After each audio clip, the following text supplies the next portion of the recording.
여드름 심하신 분들은 어른들한테 이런 소리 한 번쯤은 들어봤을 거예요. 여드름 그거 나이 들면 다 없어져. 근데 이거 절대 아닙니다. 그냥 냅두면 계속 그냥 그대로 가는 거예요. 지금 내가 개기름 폭발하고 있는 지성인데 나이 들면 뭐 중성, 건성 돼가지고 기름이 안 나올까요? 근데 저희 아빠는 진짜로 어렸을 때는 기름 많고 여드름 많았는데 나이 들고 지금은 괜찮던데요? 아니 아버지를 끌어들여. 그러면 맞는 말입니다. 일부분은요. 이게 나이가 들면서 기름이 줄고 트러블이 줄어드는 거는 뭐 식습관 같은 생활 습관, 호르몬의 변화 이런 게 작용한 결과일 수 있습니다. 그냥 세월이 지난다고 피부가 저절로 좋아지는 건 없어요. 지성이셨던 아버지 얼굴 다시 한번 보세요. 지성분들은 보통 모공이 많잖아요. 그 모공 지금 그대로 있을걸요? 그리고 제 피부도 꽤나 괜찮아 보이지만 저도 한때 좀 여드름 때문에 고생을 했었습니다. 근데 이 피부 습관 하나 탁 바꿨더니만 다시 전성기 피부로 좀 돌아왔어요. 또 트러블뿐만 아니라 건조함으로 좀 고생하신 분들, 이런 분들도 크림만 그냥 때려 받고 있을 텐데 그것보다 더 중요한 본질이 있습니다. 제가 직접 효과봤던 방법 알려드릴 테니까 영상 끝까지 보세요.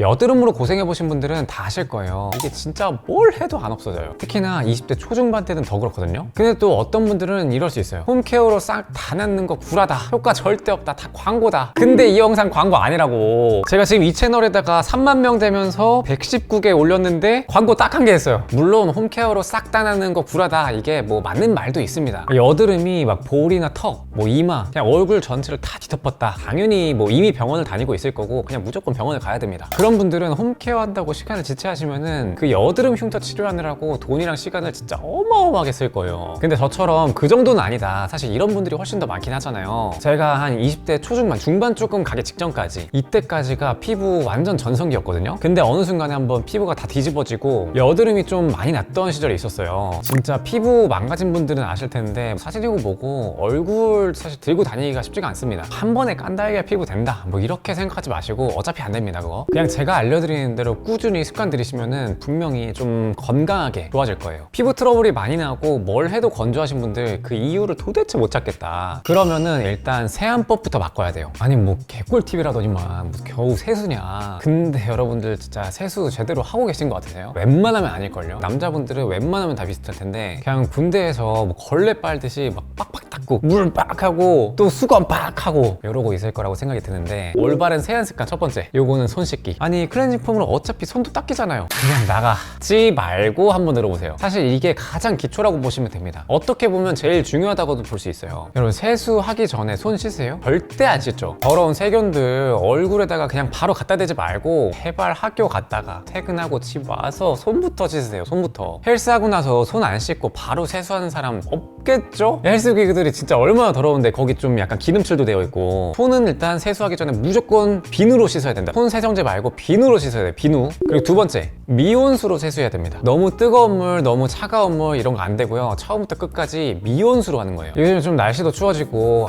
따뜻한 물로 물 맞는 거 좋아하는 사람들 많잖아요. 뜨뜻하다 이런 거 말고 이 정도면 따뜻하진 않은데 좀 미지근한데 딱 요 정도예요. 샤워기 자체에 온도계가 붙어있는 게 있어요. 그걸로 한 36에서 37도 요 정도면 됩니다. 사실 권장하는 거는 딱 그냥 피부 온도, 얼굴 피부 온도가 36도가 아니거든요. 그래서 한 33에서 34도 요 정도를 추천하는데, 솔직히 우리 샤워하면서 씻잖아요. 그러다 보니까 35도 쉽지 않다. 그래서 저는 좀 타협을 본 게 36에서 37 요 정도입니다. 이게 뜨거운 물이랑 차가운 물 이걸로 하면은 피부 자극이 엄청나가지고 홍조 피부로 가는 지름길이 되거든요. 피부도 훨씬 더 민감해지고. 그리고 세 번째로는 클렌징 폼 하기 전에 물을 좀 충분히 붙여주세요. 그냥 물 띡 한두 번 얹고 나서 바로 클렌징 폼으로 넘어가는 분들이 있는데, 물 자체로 얼굴에 있는 먼지들 1차적으로 좀 씻어준다 이런 느낌으로 충분히 씻어줘야 됩니다. 그리고 네 번째로는 클렌징 폼은 새끼손가락 한 마디만큼 요 정도만 짜도 충분히 거품 나거든요. 많이 짠다고 무조건 좋은 게 아니에요. 오히려 훨씬 더 꼼꼼하게 좀 잘 헹궈야 될 뿐입니다. 그리고 다섯 번째로는 손에서 거품 내기. 손에서 클렌징 폼 짜고 대충 한두 번 이렇게 비비고서 바로 얼굴로 갖다 대는 분들이 있는데, 충분히 손에서 거품을 내주세요. 세안이라는 게 거품으로 하는 거예요. 거품으로. 근데 손에서 충분히 이 거품을 내줘야 되기 때문에 그 전에 손을 비누로 미리 씻었던 겁니다. 그리고 나서 얼굴에 문질러 주는데 이때는 너무 빡빡하지 마세요. 클렌징은 한 화학적으로 80%, 물리적으로 한 20% 요 정도로 이루어진다 이렇게 생각하고서 손으로 직접 문대는 이 물리적인 힘 자체는 최대한 약하게 하는 겁니다. 그냥 위에다가 갖다 대고서 힘을 주지 않고 이렇게 비빈다 이렇게 생각하시면 돼요. 그리고 또 너무 오래 하는 것도 안 좋아요. 30초 이내로 끝낸다는 생각으로 해주세요. 그렇다고 너무 빨리 이렇게 하려다 보면은 또 자극 자극이 갈 수 있으니까 천천히 문질러 주는데 30초 이내로 끊어보자. 그리고 마지막으로는 헹구는 건데요. 헹구는 거는 이 롤링하는 거에 한 2배 정도 생각해 주시면 돼요. 거품도 없고 이 잔여감이 없는 것 같다, 이럴 때 한 5번 정도만 더 헹구세요. 특히나 좀 많이 남는 데가 M자 라인 이쪽이나 아니면 이마 라인, 귀 뒤쪽, 턱 위쪽, 목 쪽 이런 데 있잖아요. 여기까지 전부 다 꼼꼼하게 해야 됩니다. 만약에 이게 불편하다 하면은 대부분은 아마 샤워할 때 씻을 거니까 샤워기 물을 그냥 얼굴로 직접 받지 말고 목 쪽이나 샴푸를 이미 끝낸 머리 뒤통수 쪽 이쪽으로 물을 받아가지고 흘러내리는 물로 충분하게 헹궈주는 거예요. 정말 디테일하게 세수하는 법 알려드렸는데, 그래서 클렌징 폼 뭐 써야 되냐 이런 분들을 위해서 제품 추천도 좀 해드릴 건데, 제품을 선정한 기준은 딱 근본이 되는 이 2가지예요. 일단 첫 번째로는 계절에 맞는 수분감, 그리고 두 번째로는 적절한 성분. 먼저 기본으로 사용해야 되는 클렌징 폼 2개 알려드릴게요. 여름에는 인스프리 블루베리 리밸런싱 5.5 클렌저, 그리고 겨울에는 메이크 프렘 세이프미 어쩌고저쩌고 요거 클렌징 폼. 이 2개는 약산성 클렌징 폼으로 장벽 손상을 최소화할 수 있는 제품인데요. 이니스프리 제품이 사용 후에 세정감이 조금 더 많이 느껴지는 그런 느낌이 들었습니다. 그래서 건조한 겨울에는 메이크 프렘으로 가는 게 좋아요. 그리고 다음으로는 약 알칼리 클렌징 폼 추천해드릴 건데, 클렌징 폼 썼을 때 약간 뽀드득뽀드득한 거 있죠, 비누로 씻은 것처럼. 그게 약 알칼리성이에요. 그래서 약산성보다 이 각질이나 피지 조금 더 강하게 씻어줍니다. 근데 그렇게 강하게 씻어준다? 이거는 바로 자극이랑 연결되는 거거든요. 그래서 뭐 지성이나 수부지분들 이런 분들은 일주일에 한두 번 저녁에만 이걸 사용해 주시는 거예요. 이렇게 하면은 이 피지들을 좀 디클렌징 해가지고 트러블을 완화시켜 줄 수 있습니다. 앞에서 말씀드렸던 약산성 같은 경우에는 수분감을 최우선으로 봤다면은 일주일에 한두 번 디클렌징을 할 건데, 약 알칼리에 각질 제거 성분이 있는 걸 선택했습니다. 그게 바로 요 파티온에서 나온 건데요. 파티온의 노스카나인 트러블 세럼이 정말 좋아가지고 제가 스킨케어 추천 영상에서도 소개해드렸죠. 같은 라인의 클렌징 폼? 요거는 트러블에 얼마나 좋을까 해가지고 사용해봤더니만 딱 약 알칼리 클렌징 폼에서 원했던 사용감이랑 성분이었습니다. 제가 피부 관리에 한 10년 정도 넘게 좀 관심을 갖고서 하고 있는데, 그동안 이런 습관들을 유지하면서 또 터득한 꿀팁들도 소개를 해드릴게요. 일단 아침에는 클렌징 워터로 순하게 한번 씻어보세요. 중건성인 분들, 이런 분들은 아침에 클렌징 폼으로 각 잡고 세수하지 마시고 가끔 가다가 물 세안도 한번 해보시고 클렌징 워터로 세안을 하시면은 장벽 손상이 좀 덜해가지고 건조함이 좀 잡힐 수가 있습니다. 수부지분들도 집에만 있는 날에는 아침에는 워터로 세안하시면은 특히나 뭐 가을 겨울 건조할 때 속건조를 좀 잡을 수가 있어요. 클렌징 워터로 아침에 세안하는 방법은 거품기 같은 거 하나 사시고 클렌징 워터를 넣어주세요. 그러고서 물 안 묻힌 얼굴에다가 양 볼에다가 한 펌프 한 펌프, 그리고 이마에다가 한 펌프 이렇게 해가지고 문질러 주고서 헹궈주면 끝입니다. 물론 손은 이미 비누로 한번 씻은 상태여야 돼요. 그리고 클렌징 워터는 라운드랩의 이 독도 클렌징 워터 요거 추천드릴게요. 호불호 없이 쓰기 좋습니다. 그리고 두 번째 꿀팁으로는 선크림이나 피부 화장 한 날 이럴 때 2차 세안법 요거 딱 정해드릴게요. 내가 만약에 선크림이나 피부 화장 이거를 주 5일 내내 한다, 월화 목금 이때에는 클렌징 오일로 1차 세안, 그리고 수요일에는 클렌징 밀크로 1차 세안하세요. 만약에 나는 주 5일 내내 유기자차 선크림만 바른다, 이때에는 반대로 월화 목금은 클렌징 밀크, 수요일에는 클렌징 오일로 1차 세안하시면 됩니다. 클렌징 밀크가 더 순하고 잔여감이 없어서 밀크랑 오일을 좀 적절하게 배분을 하면 좋아요. 클렌징 오일은 유리 피부 거 요게 좀 가성비가 좋고, 밀크 같은 경우에는 이즈엔트리 거 요 밀크 클렌저 요거 추천드립니다. 사용법 같은 경우에는 둘 다 물기 없는 상태에서 오일 같은 경우에는 한 5펌프 정도, 그리고 밀크 같은 경우에는 한 2펌프 정도 요 정도 올려가지고 문질러 주시고, 그 다음에 손에다가 물 살짝 묻혀가지고 다시 한번 롤링 해주고, 그렇게 한 3-4번 반복하면 됩니다. 근데 이게 헹구는 게 아니고 물기를 더해서 문지른다 요렇게 생각하셔야 돼요. 이걸 유화 과정이라고 하는데, 오일을 할 때는 조금 더 꼼꼼하게 해야 되고 뭐 밀크로 할 때는 좀 비교적 간단하게 해도 되긴 합니다. 근데 이 유화 과정을 잘해줘야 오일로 인한 트러블이 좀 안 올라와요. 그리고 세안법에 대해서 많이들 좀 궁금해하는 것들이, 샤워할 때는 세수를 언제 하냐, 머리 감고 바디워시하고 마지막에 클렌징 폼 해주세요. 근데 선크림이나 이런 거 발라가지고 2차 세안 해야 된다 그러면은 샤워하러 들어가기 전에 클렌징 오일이나 밀크로 1차 세안을 먼저 해주고, 그 다음에 다시 샴푸, 바디워시, 마지막 클렌징 폼 요렇게 2차 세안 해주시면 됩니다. 그리고 만약에 헬스 전후로는 어떻게 하냐, 선크림이나 화장 안 한 날 그때는 그냥 가시면 되고, 만약에 선크림이나 화장 같은 걸 했다, 1차 세안하고 스킨로션 바르고서 운동 가세요. 근데 만약에 내가 좀 빡세게 안 한다, 스트레칭 정도 하고 가볍게 자극만 느끼고 오겠다 이 정도로 할 때에는 바른 상태에 그대로 가도 되겠죠. 그리고 나서 운동이 끝나면은 운동하면서 나온 노폐물을 가볍게 씻는다는 느낌으로 약산성 클렌징 폼을 사용해서 세안해 주시면 됩니다. 그리고 또 집에만 있을 때, 주말에 이럴 때에도 아침에 세수함? 이런 질문이 있을 수 있는데, 중건성분들 이런 분들은 물 세안으로도 사실 괜찮을 거예요. 근데 지성이나 수부지분들 이런 분들은 아침에 이 기름기, 이 피지를 씻어내줘야 되거든요. 평일에는 약산성 클렌징 폼으로 해주지만 만약에 나갈 일이 없다 이런 날에는 앞에서 알려드렸던 클렌징 워터 요걸로 한번 사용해 보시면 좋습니다. 그리고 여기에서 마지막으로 또 핵심이 하나 더 있어요. 이거 안 하면은 세수 아무리 잘해도 피부 속 수분 다 날아가거든요. 세수하고 나서 물기 닦자마자 바로 스킨토너를 바르셔야 돼요. 그래야 이 피부 속건조 이거를 예방할 수가 있습니다. 그래서 가능하면 물 토너 같은 거 있잖아요. 그런 거는 화장실에다가 두고 바르자. 그리고 세안하고 나왔다면 근데 더 중요한 이 스킨케어 단계가 있거든요. 요거 같은 경우에는 이 앞에 보이는 영상 클릭하시면은 제가 이어서 설명드릴게요.